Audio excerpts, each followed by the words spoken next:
എന്താണ് നമുക്കൊക്കെ സന്തോഷം തരുന്നത്? ചിലപ്പോൾ നമുക്ക് വായിക്കുന്നതായിരിക്കും, അല്ലെങ്കിൽ ചിലപ്പോൾ നമ്മൾക്ക് കിടന്നുറങ്ങുന്നതോ നല്ല ഭക്ഷണം കഴിക്കുന്നതോ ഒക്കെ ആയിരിക്കും. ചിലർക്ക് ചിലപ്പോൾ ഇഷ്ടപ്പെട്ട മൃഗങ്ങളോടൊപ്പം ഇരിക്കുന്നതോ സംസാരിക്കുന്നതോ ഒക്കെ ആയിരിക്കും. ഓരോരുത്തരുടെ സന്തോഷം ഓരോ തരത്തിലാണ്.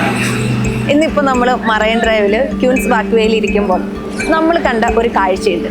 കഴിഞ്ഞ 9 വർഷമായി പ്രാവുകൾക്ക് ഭക്ഷണം കൊടുത്തുകൊണ്ട് 1000 പ്രാവുകളെ സ്വന്തം പോലെ പരിപാലിക്കുന്ന ഒരു അഗസ്റ്റിൻ ചേട്ടൻ. അദ്ദേഹത്തിൻ്റെ സന്തോഷവും ഈ പ്രാവുകൾ തന്നെയാണ്.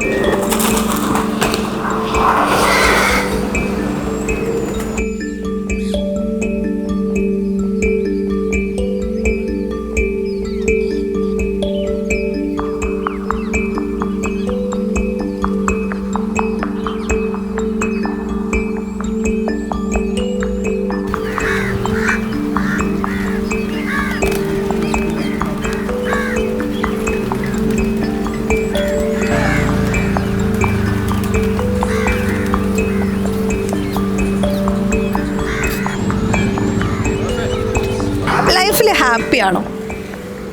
ഷുവർലി. ഇപ്പോൾ 10 വർഷമായി. ഇത്ര ഹാപ്പി എനിക്ക് ഇതുവരെയും കിട്ടിയിട്ടില്ല. കാരണം ഞാൻ റിട്ടയർഡ് ആയത് 2016 അന്ന് എൻ്റെ പിറ്റേ ദിവസം തുടങ്ങി ഈ പ്രാവുകളെ കണ്ട് 2 പ്രാവാന്നുള്ളൂ. ഇന്നിപ്പോൾ 1000 പ്രാവുണ്ട്. ഒരു ദിവസം 14 കിലോ ഫുഡ് കൊടുക്കണം. അത് കൊടുക്കുമ്പോൾ എനിക്കൊരു സന്തോഷം. എല്ലാ ദിവസവും രാവിലെ ഇവിടെ വരും? എല്ലാ ദിവസവും 6:15 വരും. 6:45 ഈ പ്രാവുകളെല്ലാം പോവും. ഒരു 1000 പ്രാവുണ്ടാവും. 14 കിലോ ഫുഡ് കൊടുക്കും. ഇപ്പൊ ജീവിതത്തിൽ ഏറ്റവും കൂടുതൽ സന്തോഷം എന്ന് പറയുന്നത് ഈ പ്രാവുകൾക്ക് ഇത് തന്നെയാണ് എൻ്റെ ലൈഫിൽ ഏറ്റവും കൂടുതൽ ഹാപ്പി. ഞാൻ പുറത്ത് എവിടെയെങ്കിലും പോയാൽ തന്നെ വേറെ ഒരാളെ ഏൽപ്പിച്ചിട്ട് ഞാൻ പോകുള്ളൂ. കാരണം ഒരു ദിവസം പോലും ഇതുവരെ മുടങ്ങിയിട്ടില്ല. 16 വർഷത്തിനിടയിൽ? 16 അല്ല, 9 വർഷത്തിനിടയിൽ. അതെ. ഈ പ്രായത്തിനനുസരിച്ച് ഹാപ്പിനെസിന്റെ ഡെഫിനിഷൻ മാറുന്നതായിട്ട് തോന്നാറുണ്ടോ? എനിക്ക് അങ്ങനെ ഇതുവരെ തോന്നിയിട്ടില്ല. 67 വയസ്സായി, ഇതുവരെ ഹോസ്പിറ്റലിൽ കിടന്നിട്ടില്ല, മരുന്ന് കഴിച്ചിട്ടില്ല, ഷുഗർ, പ്രഷർ, കൊളസ്ട്രോള് ഒന്നും ഞാൻ ചെക്ക് ചെയ്തിട്ടില്ല. ഒന്നും ഇതുവരെ ഇല്ല. പിന്നെ ഞാൻ വേറെ എന്ത് നോക്കുന്നുണ്ട് ലൈഫിൽ? ചെറുപ്പത്തിലുണ്ടായിരുന്ന ഹാപ്പിനെസ്സിൽ ഈ പ്രായത്തിലെത്തി നിൽക്കുമ്പോൾ ഒരു ഹാപ്പിനെസ് അന്നുണ്ടായിരുന്ന ഹാപ്പിനെസ് ആയിരിക്കില്ലല്ലോ. ഇല്ലില്ല, ചെറുപ്പത്തിലുണ്ടായ ഹാപ്പിനെസ് ഒരിക്കലും റിട്ടേൺ വരില്ല, തിരിച്ചു വരില്ല. അപ്പൊ ഈ ചെറുപ്പത്തിലുണ്ടായിരുന്ന ഹാപ്പിനെസ്സും അങ്ങനെ ആലോചിക്കുമ്പോൾ ഏറ്റവും കൂടുതൽ ഒരു ഹാപ്പിനെസ് തന്നൊരു കാര്യം എന്തായിരിക്കും? ഇപ്പം ഈ പ്രാവുകൾക്ക് ഭക്ഷണം കൊടുക്കുന്നത് അത് അന്നത്തെ കാലത്ത് ചെറുപ്പകാലത്ത് എന്ന് പറഞ്ഞാൽ ലൈഫിൽ കിട്ടിയത് അതെന്ന് പറഞ്ഞാൽ നമുക്ക് ഫ്രീഡം ആയിരുന്നു. ഇങ്ങനെ ഓടി നടക്കുക, എവിടെ വേണം പോയി. ഇന്നിപ്പോൾ കുറേ കൺജസ്റ്റഡാണ്. ഇന്നിപ്പോൾ അത്രയും ഫ്രീഡം കിട്ടില്ല. കാരണം മക്കളായി, പേരക്കിടാങ്ങളായി, അവരെ നോക്കണം, എല്ലാം കൂടി ചെയ്യുമ്പോൾ അന്നത്തെ തൊട്ടുള്ള കിട്ടില്ല. ഹാപ്പിനെസ്സിന് ഒരു ഡെഫിനിഷൻ കൊടുക്കാൻ പറഞ്ഞ ഒറ്റ വാക്കിൽ എന്താ പറയുക?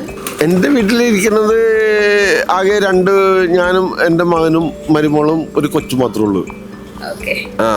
പക്ഷേ എനിക്ക് അതിനെക്കാട്ടി കൂടുതൽ ഹാപ്പിനെസ് കിട്ടുന്നത് എനിക്ക് ഇവിടെ വന്ന് ഈ പ്രാവിനെ തീറ്റ കൊടുക്കുന്നതാണ് ഏറ്റവും വലിയ ഹാപ്പിനെസ്.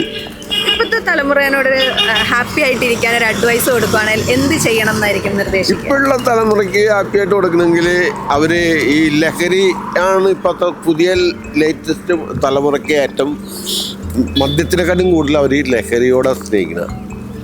ആ ലഹരിയുടെ ഉപയോഗം മാക്സിമം ഒഴിവാക്കി വേറെ ഇതേമട്ട് ഹാപ്പിനെസ് ആയിട്ട് പോകുന്നതാണ് എൻ്റെ അഭിപ്രായം.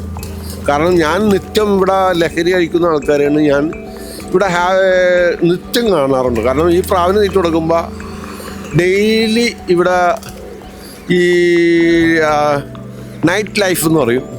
തലേ ദിവസം വന്ന് രാത്രി വന്ന് ഇവിടെ ഫുൾ ടൈം നൈറ്റ് ഇവിടെ എൻജോയ് ചെയ്ത് നേരം വെളുക്കുമ്പോൾ ഞാൻ ഈ പ്രാവിന് തീറ്റ കൊടുക്കുമ്പോൾ ഇതുങ്ങളെല്ലാം ഉറക്കച്ചളവോടുകൂടി അവിടെ ഇവിടെ ആയിട്ട് തൂങ്ങി നിൽക്കുന്ന ഞാൻ ഡെയിലി കാണാറുണ്ട്.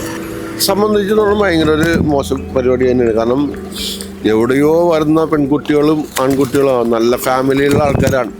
അവർ പോലും അറിയാണ്ട് നൈറ്റ് ലൈഫ് എന്ന് പറഞ്ഞത് ഇവിടെ ആഘോഷിക്കുന്നുണ്ട്. അതും മദ്യമാണെങ്കിൽ കുഴപ്പമില്ല, ലഹരിയിലാണ് ഏറ്റവും കൂടുതൽ ഇവിടെ ആൾക്കാർ ഉപയോഗിക്കുന്നത്. അതെല്ലാവരും ഞാൻ ഡെയിലി കാണാറുണ്ട്.